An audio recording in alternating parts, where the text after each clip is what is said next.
Kita semua tahu bahwa Indonesia memang ditakdirkan untuk menjadi global player, menjadi pemain dunia, menjadi penghulunya dunia. Baik tersadar bangsanya atau tidak, baik pejabatnya sadar atau tidak, maka takdir bangsa Indonesia untuk menjadi bangsa pengendali yang berpengaruh di dunia memang ada di DNA bangsa dan negara Indonesia. Walau saat ini hutang menumpuk dengan pola pikir pejabat yang makan sekolah dari dunia barat, atau walau negara saat ini dikadali sumber daya alamnya dikeduk kaum oriental yang didukung pejabat lainnya, namun kalau sudah takdir Indonesia harus menjadi negara besar, ya pasti akan mencapai juga ke sananya. Kesadaran itu mulai terbangun saat ini. Nasionalisme mulai naik, masyarakat mulai belajar dan hati-hati memilih dan bertindak ke depannya. Kesadaran kemakmurannya bukan karena kebijakan pejabatnya, namun memang karena kepintaran alaminya yang terjadi saat ini. Walau sudah dikekang dan dibatasi kreativitasnya dengan peraturan pemerintah yang ketat, tetap membuat rakyatnya jadi kreatif dan produktif apapun caranya.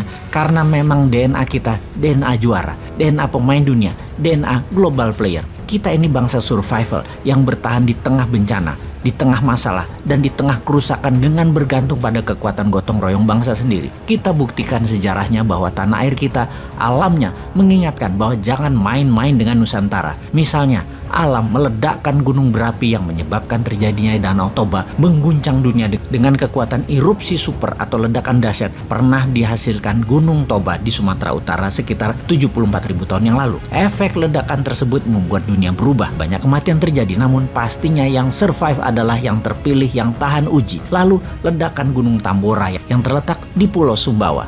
Letusan ini diikuti oleh antara 6 bulan sampai 3 tahun meningkatnya kepulan dan letusan freatik kecil. Bumbungan letusannya menurunkan suhu global dan menyebabkan pendinginan global dan kegagalan panen di seluruh dunia pada tahun berikutnya. Periode 3 tahun tersebut dikenal dengan tahun tanpa musim panas. Dunia berubah banyak dan menjadi dewasa. Pastinya pupuk disebar di seluruh dunia. Pastinya gerakan tanah vulkanik tektonik menjadi menggeser, membuat mineral tanah dalam dan mineral tanah jarang muncul di permukaan di tanah Nusantara. Lalu ada makhluk peninggalan zaman Jurassik, satu-satunya di dunia yang namanya Komodo di Flores. Ini membuktikan satu hal lagi. Spesies di Indonesia mencerminkan bangsa manusianya juga ada DNA survivalnya, DNA championnya, DNA juaranya, mutu tinggi. Kita ambil hikmahnya sekarang. Ledakan Gunung Toba dan Tambora merubah dunia. Komodo adalah makhluk survival segala zaman.